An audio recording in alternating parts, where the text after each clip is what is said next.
Selamat pagi saudara dan saudariku yang kekasih dalam Yesus Kristus. Kembali lagi bertemu dengan saya untuk mendengarkan firman Tuhan. Yesus, nama di atas segala nama, yang ditulis oleh Ellen G. White. Shalom, damai di hati. Judul renungan hari ini tanggal 31 Oktober, Pembela Kebenaran. Sebelum mendengarkan firman Tuhan, mari kita berdoa. Maha besar Allah Bapa kami yang bertata dalam kerajaan surga. Di pagi hari yang indah ini, kami orang-orang berdosa datang kepadamu, menaikkan puji syukur limpah terima kasih atas nafas kehidupan yang Kau berikan bagi kami. Dengan segala keberdayaan kami datang kepadamu, memohon pertolongan Tuhan untuk memampukan kami mengerti apa yang akan kami baca dan dengar nanti, sehingga menolong hidup kami lebih berkenan kepadamu. Kami mempersiapkan diri untuk selalu menanti kedatangan Tuhan yang kedua kali.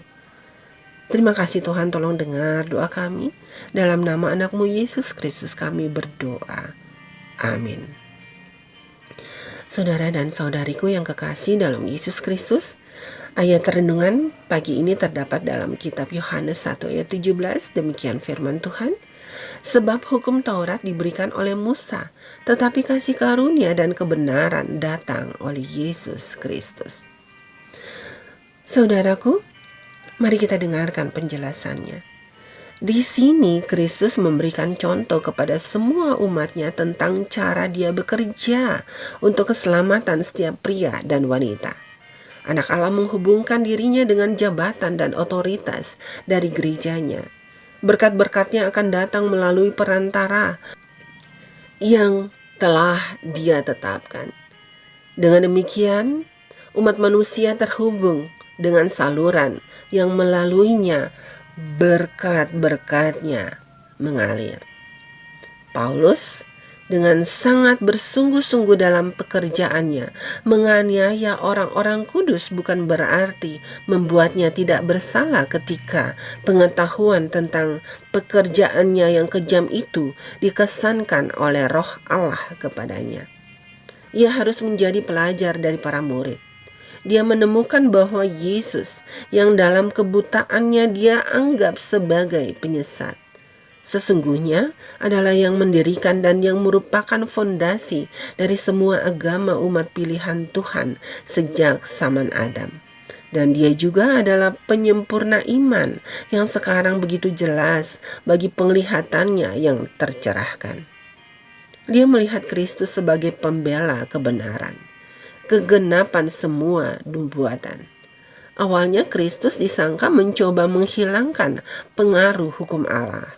Tetapi ketika penglihatan rohaninya disentuh oleh jari Allah, dia mengetahui dari para muridnya bahwa Kristus adalah yang menetapkan dan dasar dari seluruh sistem pengorbanan Yahudi, bahwa di dalam kematian lambang menemui perwujudannya, bahwa Kristus datang ke dunia ini untuk tujuan yang nyata, yaitu untuk mempertahankan kebenaran setiap hukum Bapanya. Dalam terang hukum, dia melihat dirinya sebagai orang berdosa. Hukum yang dia pikir telah dia patuhi dengan begitu bersemangat, dia temukan telah dia langgar. Dalam terang hukum itu, Paulus mendapati dirinya sebagai orang berdosa. Di dalam hukum itu yang dia pikir telah dia turuti dengan begitu sungguh-sungguh, dia mendapati dirinya pelanggar. Dalam terang hukum itu, ia melihat dirinya sebagai orang berdosa yang harus mati bagi dosa sesuai dengan tuntutan hukum Allah itu. Dia bertobat dari dosa-dosanya dan beriman kepada Yesus Kristus sebagai juru selamatnya. Dibaptis, kemudian memberitakan Yesus dengan kesungguh-sungguhan dan semangat yang sama seperti sebelumnya ketika ia pernah mengutuki Yesus. Pengalaman pertobatan Paulus memberikan kepada kita prinsip-prinsip penting yang harus selalu kita ingat. Penebus dunia tidak memberi sanksi terhadap pengalaman dan aktivitas perihal keagamaan di luar dari gerejanya yang terorganisasi dan diakui, yang dia miliki. Dalam Letter 54 tahun 1874. Saudaraku, marilah kita renungkan lebih dalam. Pernahkah saya mendapat penglihatan tentang Yesus? Dan jika ya, perbedaan apakah yang dihasilkan olehnya dalam hal saya mempraktekkan iman saya? Mari kita berdoa, doa yang diajarkan oleh Tuhan Yesus. Bapa kami yang di sorga, dikuduskanlah nama-Mu. Datanglah kerajaan-Mu, jadilah kehendak-Mu di bumi seperti di sorga. Berikanlah kami pada hari ini makanan kami yang secukupnya, dan ampunilah kami akan kesalahan kami, seperti kami juga mengampuni orang yang bersalah kepada kami. Dan janganlah membawa kami ke dalam pencobaan, tetapi lepaskanlah kami daripada yang jahat, karena Engkaulah yang punya kerajaan dan kuasa dan kemuliaan sampai selama-lamanya. Amin.